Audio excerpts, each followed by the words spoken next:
हुकूमत और SIFC की मुश्तरका काविशें मादनी शोबे सरमायाकारी के फ़रोग़ के लिए पाकिस्तान मिनरल्स इन्वेस्टमेंट फोरम 8 और 9 अप्रैल को मुनक़्क़िद होगी।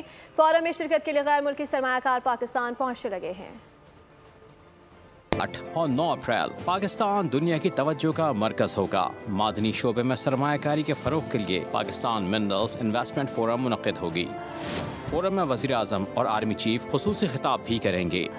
हुकूमत और SIFC की मुश्तरका काविशें रंग लाने लगी। मादनी वसाइल से भरपूर फ़ायदा उठाने का अहम मौका मिल गया। मादनी शोबे के लिए तरक्याती मनसूबों पर दस्तखत होंगे। अहम सेशंस में ज़खायर को पायदार तरक्की के लिए बुरुएकार लाने पर सलाह मशवरे होंगे, सोच विचार की जाएगी। पाकिस्तान मादनी वसाइल में सरमायाकारी के लिए खित्ते का नया तिजारती और माशी मरकज़ बन गया।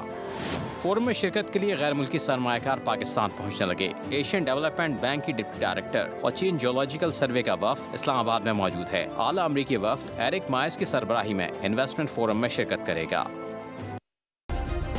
सब्सक्राइब करें और बेल दबाएं ताकि कोई खबर रह न जाए।